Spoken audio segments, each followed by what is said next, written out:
Bonjour tout le monde.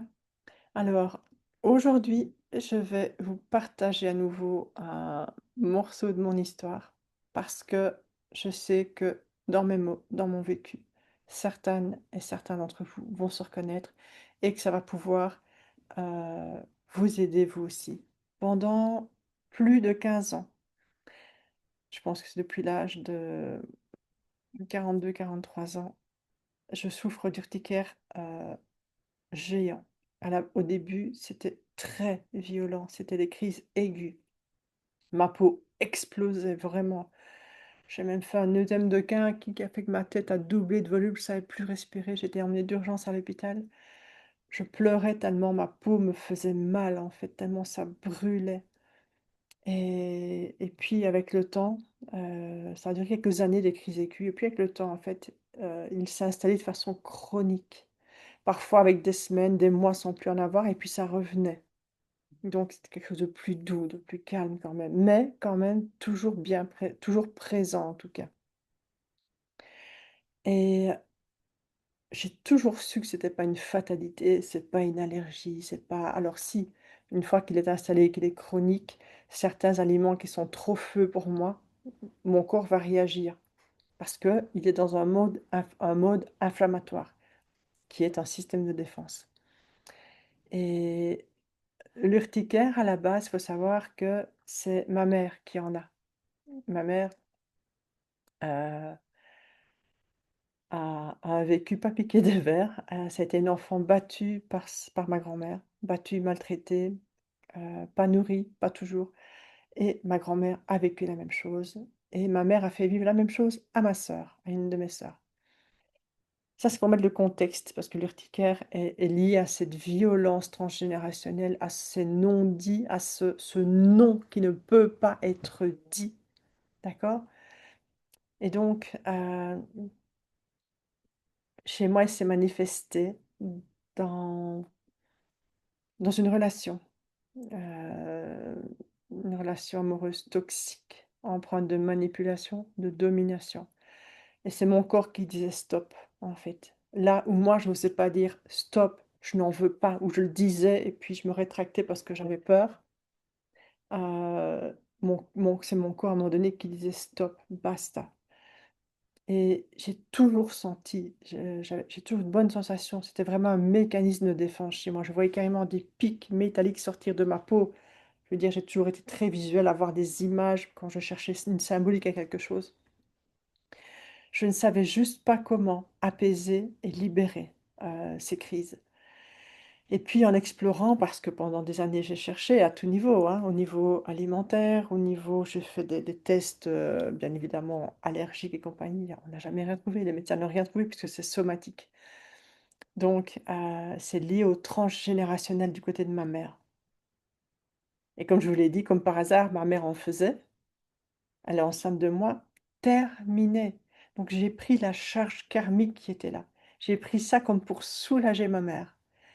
Et c'est inconscient, moi je suis toujours dans son ventre à ce moment-là. Mais je me souviens de mon père qui me dit: «Ta mère faisait ça aussi et puis une fois enceinte de toi, terminé, elle en a plus jamais fait». Bon, faut pas être, c'est pas chinois, je veux dire, c'est très clair, hein, ce qui est dit là. Et donc c'est comme si j'avais voulu soulager ma mère de ça.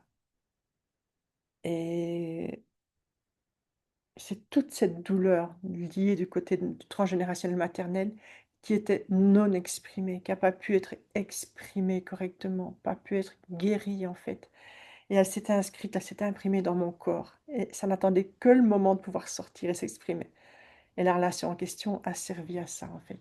Cette relation a servi vraiment à m'éveiller. On pourrait croire que quand j'en parle comme ça, que je pourrais être en colère ou non.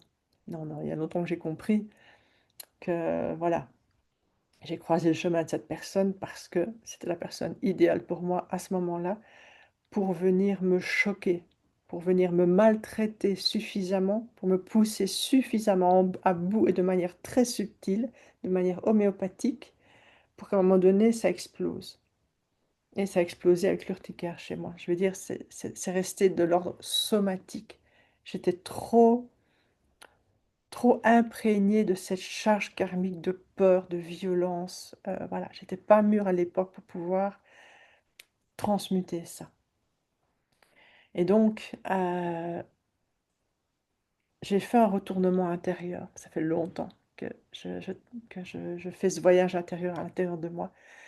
J'ai fait un grand saut et à la recherche de mes sensations, de mes émotions liées à l'urticaire justement, qui allaient me permettre de me libérer. J'ai connecté la colère, la honte et le dégoût et ça s'est matérialisé par cette sensation d'avoir envie de vomir et j'ai même vu le petit bonhomme, le petit smiley tout vert là qui ouvre la bouche et qui sort la langue et qui veut vomir comme on a sur nos textos. Et donc j'ai laissé ma colère, ma honte et ce dégoût, je l'ai pleuré, je l'ai vomi, je l'ai exprimé. Et quand tout ça a été terminé, parce que ça ne peut pas s'arrêter là, il faut poser une norme, une nouvelle norme claire et saine. Et c'est ce que j'ai fait. Et ma norme, je vais vous la partager, c'est: je choisis de vivre et de m'aimer et de me respecter. Mon corps s'est apaisé. J'ai senti un gros coup de fatigue, c'est normal, signe que le corps a travaillé pour moi. À ce moment-là, il demande de l'intégration et du repos. Donc, et aujourd'hui, j'ai envie de vous offrir une clé. Donc, cette clé, c'est la prochaine fois que ton corps ou votre corps euh, exprime une douleur, une tension, un symptôme que tu connais bien, au lieu de chercher à tout de suite le faire disparaître en prenant un Dafalgan, une aspirine, un Dopcha et tous ces machins qui se terminent par Am, Doliprane, je sais pas tout quoi, ben voilà, tous ces médicaments chimiques bien puissants, en fait, qui ne résolvent rien. Coupe la sensation de douleur, mais le symptôme est toujours là. Et donc, je vous invite à fermer les yeux et à poser la main sur la tension ou sur la douleur. Si vous avez mal au cou, vous venez connecter cette douleur, voilà. Et connectez-vous au corps là où il a mal et vous lui demandez doucement à ce corps: «De quoi veux-tu me protéger?» Parce que le corps travaille pour vous, pour toi, d'accord? Le corps, c'est ton allié, le meilleur allié que tu puisses trouver.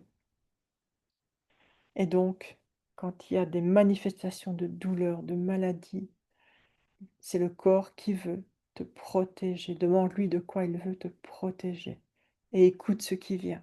Chez moi, ça se traduit souvent, je vois des mots apparaître ou des images.